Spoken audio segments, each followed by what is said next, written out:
This video will cover section 4.5, inverse of a square matrix. It's very important to say that only square matrices will have an inverse.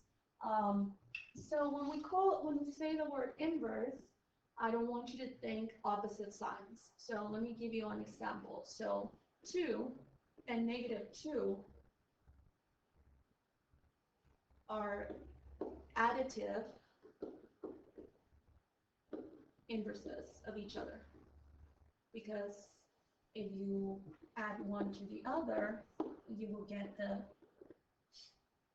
additive inverse, which is 0. And I'm talking about real numbers only.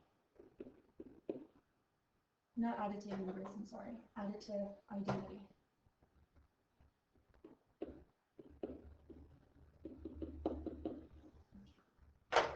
Now, if we look at two numbers, let's take 2 again, and 1/2.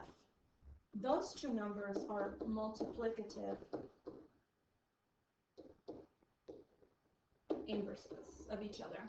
Why? Because if we multiply 2 times 1/2, remember fractions, you multiply straight across, so you will get 2 over 2, which is equal to 1. And 1, it happens to be the multiplicative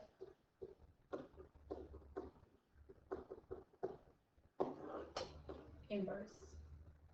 Not inverse, again, sorry. Identity. Multiplicative identity. And that is for real numbers. So now when we talk about matrices, well, matrices also have an identity matrix.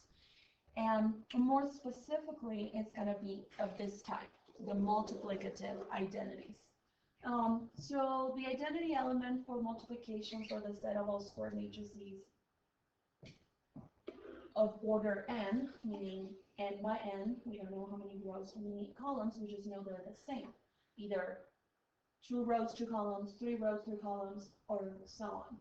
So the identity matrix is going to be denoted by the uppercase I, and it has ones along the principal diagonal, or the main diagonal, which is this one right here.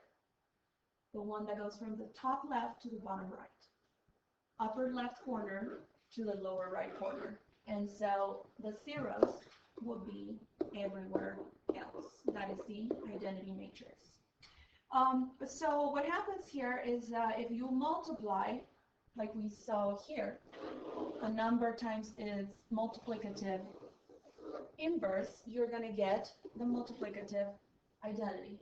So when you multiply the identity matrix times any matrix, as long as the multiplication is defined, and this only works for square matrices, by the way, square matrices. So you will get the exact same matrix. So just like if we were to multiply number 2 times the identity, multiplicative identity, we will get 2, the same number. So that is also true for matrices. That's why I'm saying that if you multiply any matrix squared times its identity, you will get the same identity back. So, and for this one, it is commutative. Only 100% of the time, but only when you're talking about a matrix multiplied by its identity, the one with the ones on the main diagonal.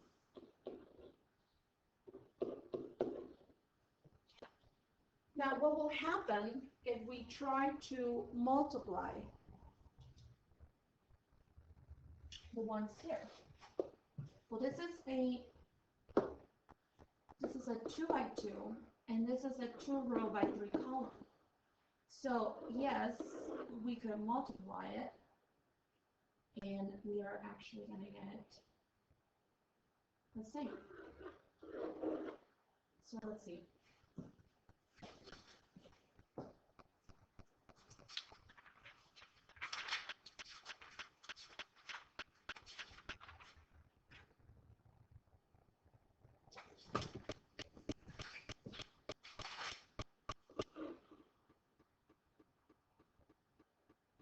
get 1 times 2, that's 2. 0 times negative 2, that's 0. And then we go to the second column. 1 times 1, negative 1 is negative 1.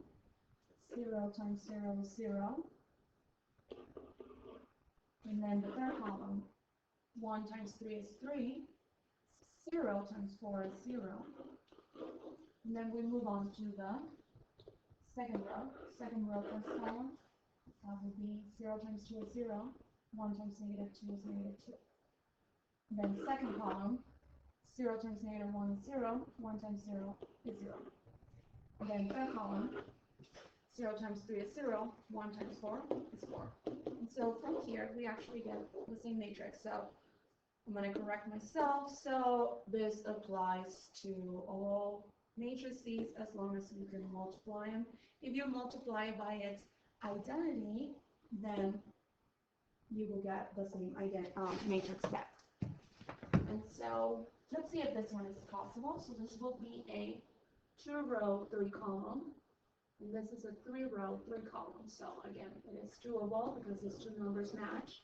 And so that will give us 2, negative 2, negative 1, 0, 3, and 4. So what is important to notice from these two examples is that we're talking about the same matrix here. This matrix in both sides. But we want to do that multiplication. If you put the identity matrix on the left side, it's going to have to be a 2 by 2 so that the numbers here can match for the product to be existent. And when you put the identity on the right side, it has to be a 3 by 3. But what you get is the same matrix. You notice you will get the same matrix back. So let's go to the next slide. And so multiplicative inverse, just to remind you, so that is something like 2 and 1/2. Why? Because 2 times 1/2 is equal to 1. What is an additive inverse? Let's use the same number, 2 plus negative 2, and that gives us 0. So the actual multiplicative inverse will be the 1/2 here, and the actual additive inverse will be the negative 2. So if you multiply a number times its multiplicative inverse, you will get 1. And 1 is the identity for numbers, for real numbers. So it makes sense that when you multiply a matrix times its inverse, actually let me use this, times its inverse, that's the symbol we use, to the negative 1, but it's not an exponent, it's read n inverse. So you will get identity matrix. Just like if we were multiplying 5 times 1/5, we will get 1. So if I multiply matrix A times its inverse, I will get the identity matrix. And this one, it is commutative, if they are square matrices, of course. So to find this inverse matrix, there are some steps that you could follow. And the idea is that you start with you write your matrix on the left side.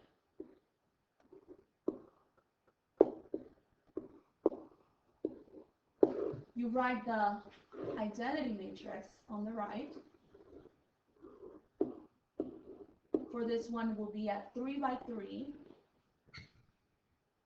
And you do a series of row operations, like the ones that we looked at with the Gauss-Jordan method to solve systems. To refresh your mind, the reduced row echelon form.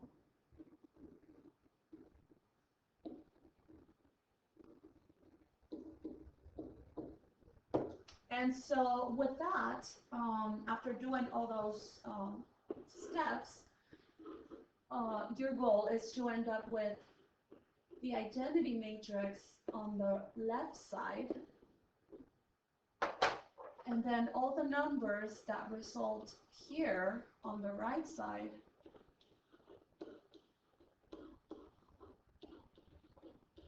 those will compose your inverse. And so if we start with this matrix being called M, and this is identity, after the row operations, we'll get identity on the left, and on the right side, we will get the inverse. Now, and that's what we have here in this little box right here. So you start with your matrix, identity on the right, do a series of row operations, and then if the inverse exists, then you will have it on the right side. So, of course, we don't want to get into that, and so what we're going to do is I'm going to teach you how to find that on your calculator. And of course, it's very simple. So we enter the matrix. In this case, I wanted 3 by 3. So I'm going to enter the numbers, the elements. That's how we call the numbers inside the matrix. And so 1, negative 1,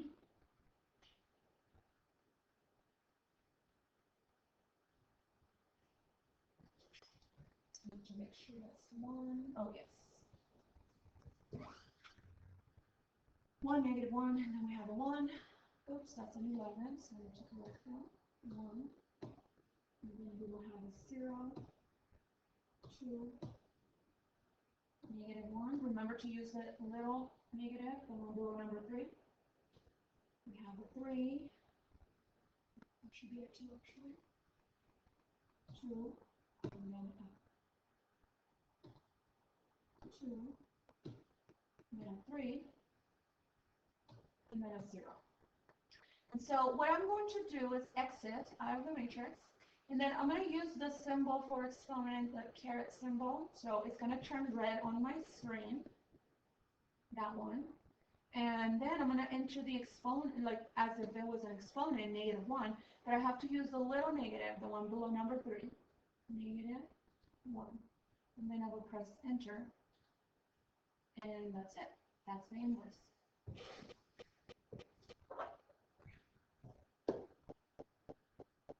Okay, so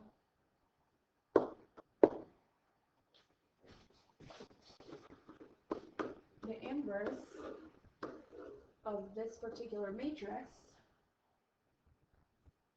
was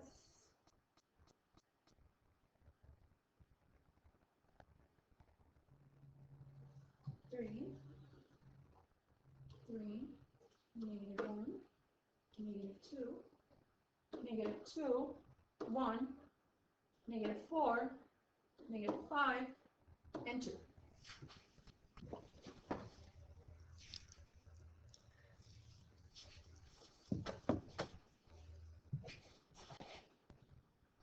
So it's very simple to find the inverse. So let's go to the next slide. Now, of course, you could do that the whole time. When you have a 2 by 2 matrix, it's fairly easy to find the inverse. And so if we have a matrix of a 2 by 2, let's call it A, and that matrix is A, B, C, D, then the inverse is going to be the product of some number, I'll talk about it in a minute, times, what we do here is this letters A and D switch places, and then B, if B is positive, we make a negative, but it stays in the same spot. And if C is positive, we make a negative, or if it was negative, we'll make positive. The idea is that we change to the opposite sign. Now here, we're going to have the product of this little number that I said I'll talk about it in a minute, and it will be A times D minus B times C. Now this number typically becomes a fraction. Sometimes it might be 1, sometimes it might be negative 1. Now what is that? That number has huge significance here, and that is actually the reciprocal of the determinant. So this little expression in the rectangle is the determinant. So some matrices do not have an inverse, and that will happen if the determinant was 0. So if the product AD minus BC is equal to 0, then the matrix A has no inverse.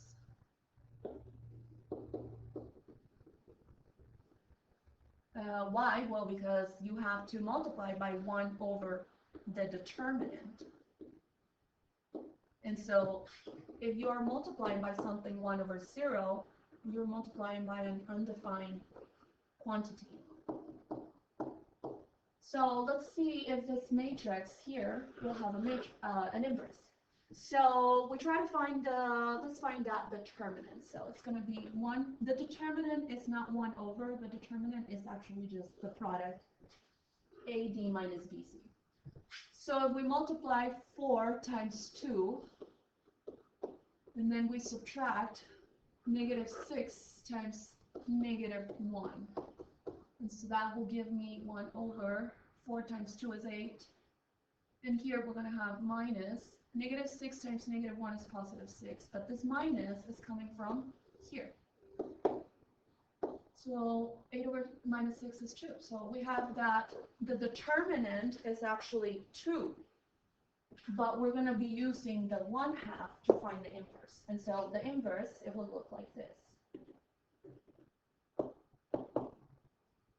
We need 1/2 times, remember what I told you, we have the numbers on the main diagonal are going to switch places. So that will be the 4 and the 2.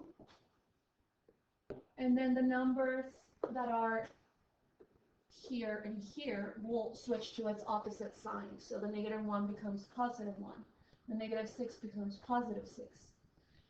Now this turns into a problem of scalar multiplication. So that means that we have to distribute this 1/2 to every entry in here. And so we'll have 1/2 times 2 will be 1. 1/2 times 1 is 1/2. 1/2 times 6 is 6/2, which is 3. And then 1/2 times 4 is 4/2, which is 2. So this right here is the inverse of matrix M. Specifically, we call it M inverse. This one. Okay. Now let's find the inverse for the next one. So we start by multiplying 1 over. Actually, let's use some notation. So this matrix again is called M. So we're finding M inverse. So we need the product, well, the reciprocal, that's when we say 1 over. We multiply 2 times 6, that's 12, minus -4 times -3, and that is 12. Oh. So this tells me that I'm going to end up with 1 over 12 minus 12 is 0. So I don't even need to proceed here. Even if I was to change the constants here, change to the opposite sign, I could stop and say that this is undefined. Or simply, M inverse does not exist.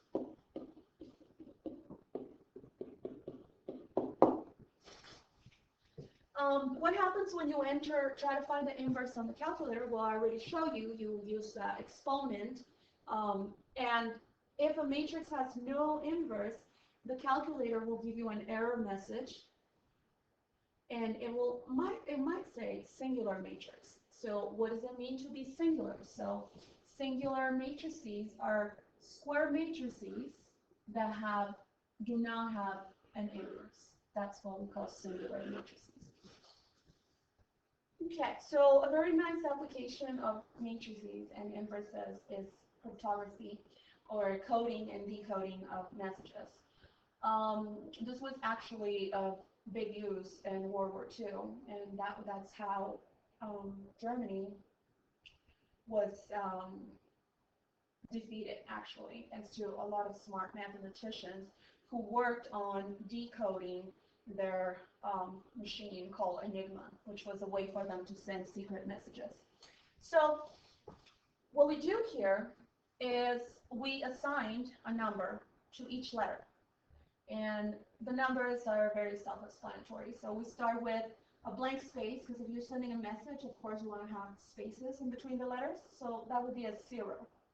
Number 1 will be A, number 2 is B, number 3 is C, and so on, until you get to your last letter of the alphabet, which will be Z. Of course, you could do this in any language, but as long as the sender and the receiver or recipient of the message agree on that, how many letters you're using. So now this the message secret code, so will correspond to that sequence that we see there. So let's see where I got those numbers from. So we have S. If you look at it, S is represented by the number 19, so that's why we have S. And then 5 is E, 3 is C, 18 is R, 5 is E, 20 is T, 0 is that space, 3 is C, 15 is O, D is 4, and 5 is E. And so that's what you will do. If you want to send a secret message, that's what you will do. First, you know what you want to send, and then you translate it into numbers.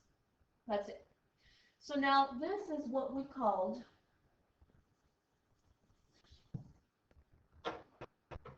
well, actually, we're not encoding it yet. So let's see what we have on the right side. This matrix, I'm going to call it my key.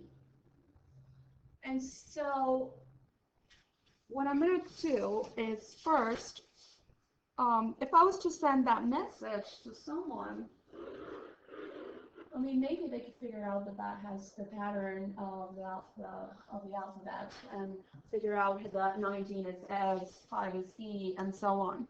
So what we have to do before we send it is encode it or make it secret.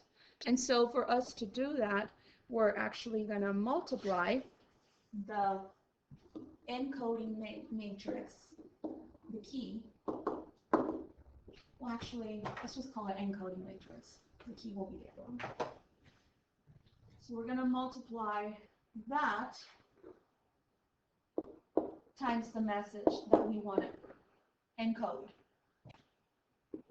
And so the way I'm going to construct this matrix is I'm going to take the first two numbers and then I'm going to make the first column. So 19 and 5 will be here. Then 3 and 18 will be here. And then we'll have 5 and 20, 0 and 3,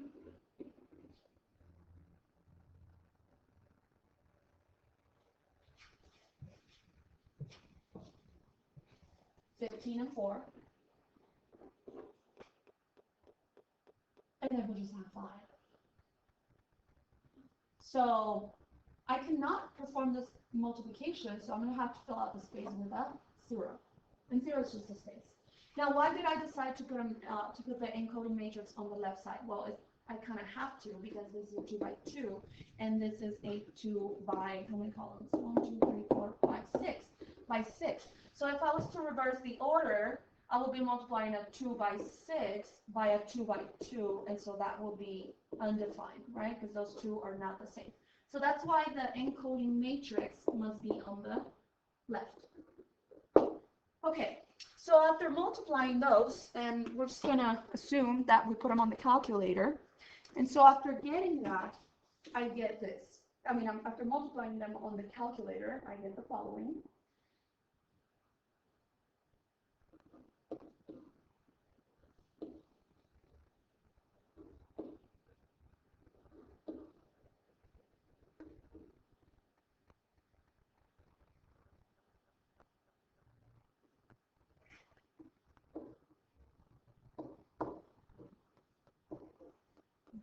And so that, actually, this is my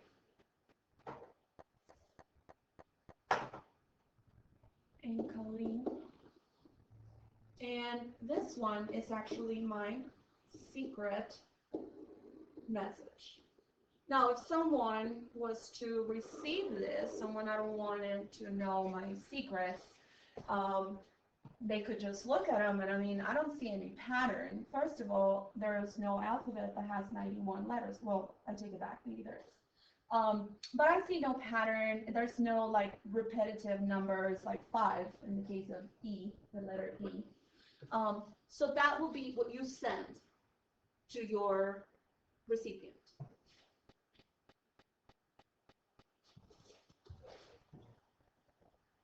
And so what happens after that, so this will be the coded or encoded message.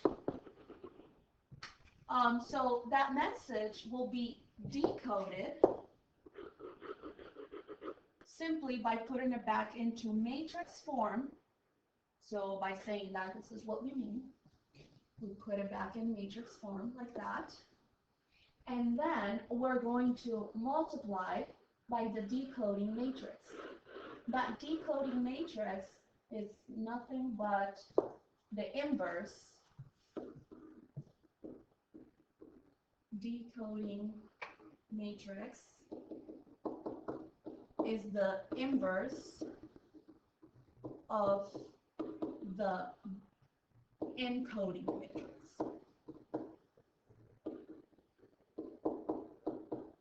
So by doing that, what we're doing is like we're actually undoing what we did before to encode the matrix. And so if our encoding matrix was this one right here,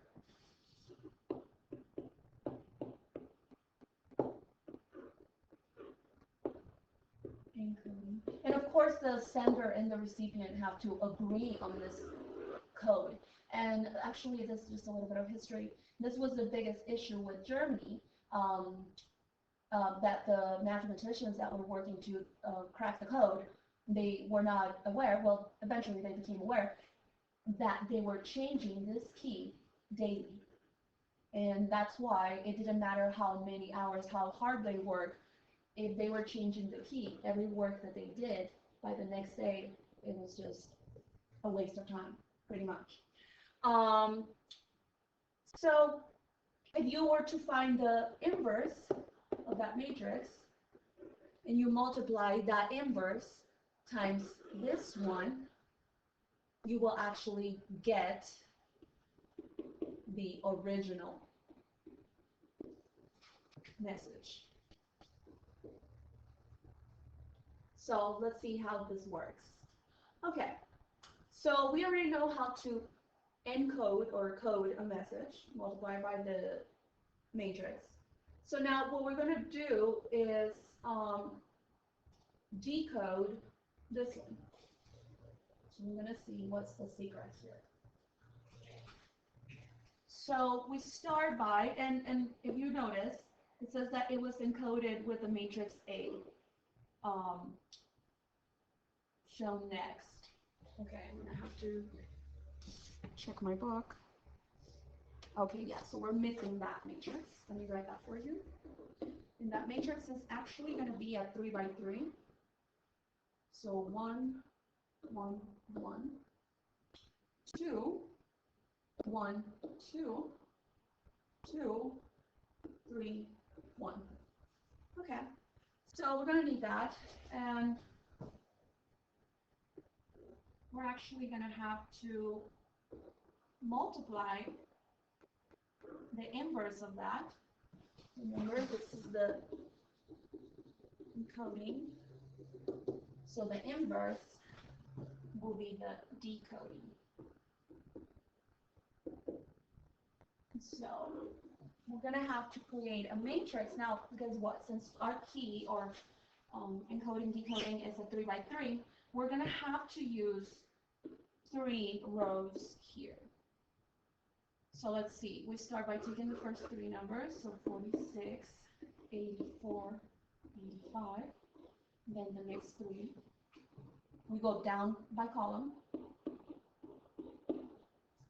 next 3, next 3, and next 3. and the final 3.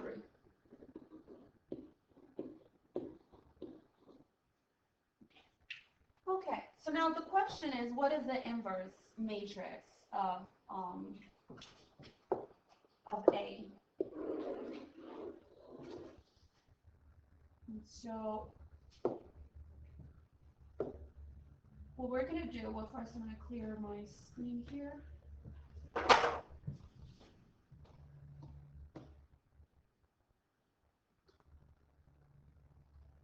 Okay, so when I enter the matrix A, which was a 3 by 3,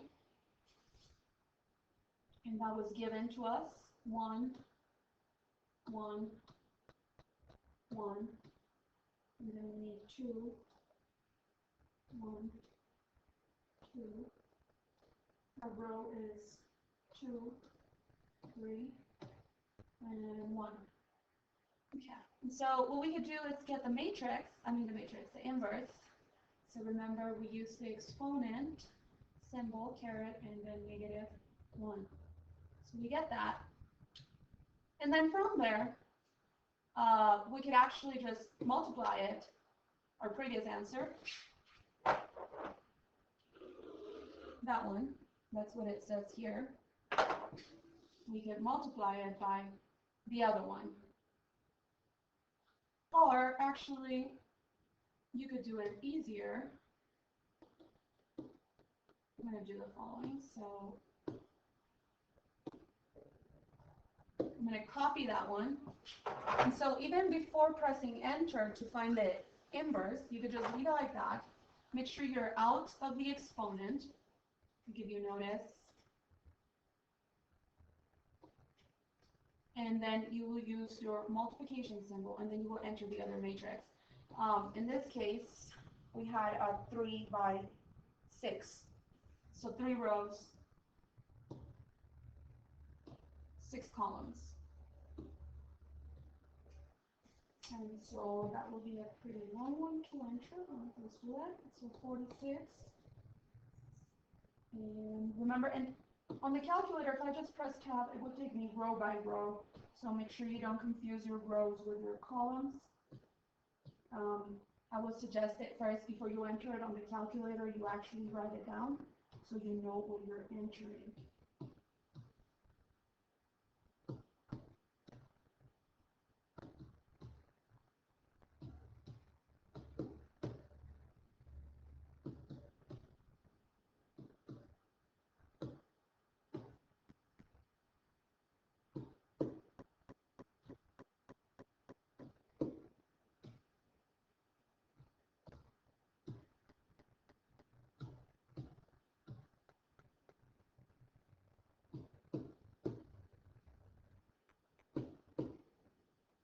Okay, and so now we remember this is the inverse of the encoding matrix.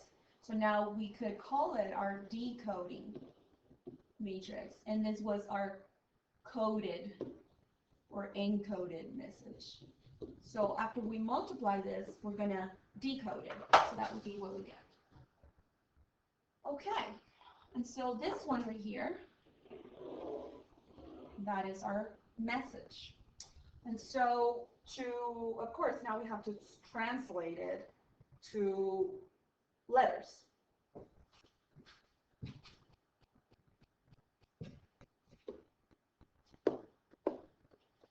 And let's see. So the product we got from here was 23, 8, 15, 0, 9, 19, 0, 3, 1, 18, 12, 0, 7, 1, 21, 19, 19, and 0. Okay. So this was our decoded message. Now translating it to letters, we will get the following. 23 is W, number 8 is H, number 15 is O, 0 is a space, 9 is I, 19 is S, 0 is a space, 3 is a C, 1 is an A, 18 is an R, 12 is an L, 0 is a space, 7 is a G, 1 is an A, 21 is a U, 19 is an S, 19 is a S, and 0 is a space.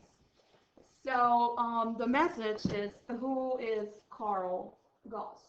And just to answer that question, his name, Carl Friedrich Gauss, was the mathematician who came out with the Gauss elimination.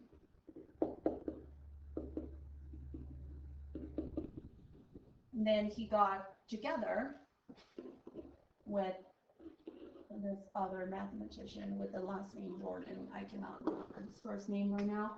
And so together, what they did is they perfected this method, and then it became what we know now as the Gauss-Jordan elimination, or calculator-friendly way, the row-reduced echelon form of a matrix. That's what you do with the Gauss-Jordan. You obtain the reduced row echelon form. Okay, so this is the end of the video, and hopefully the last section will take me 30 minutes or less.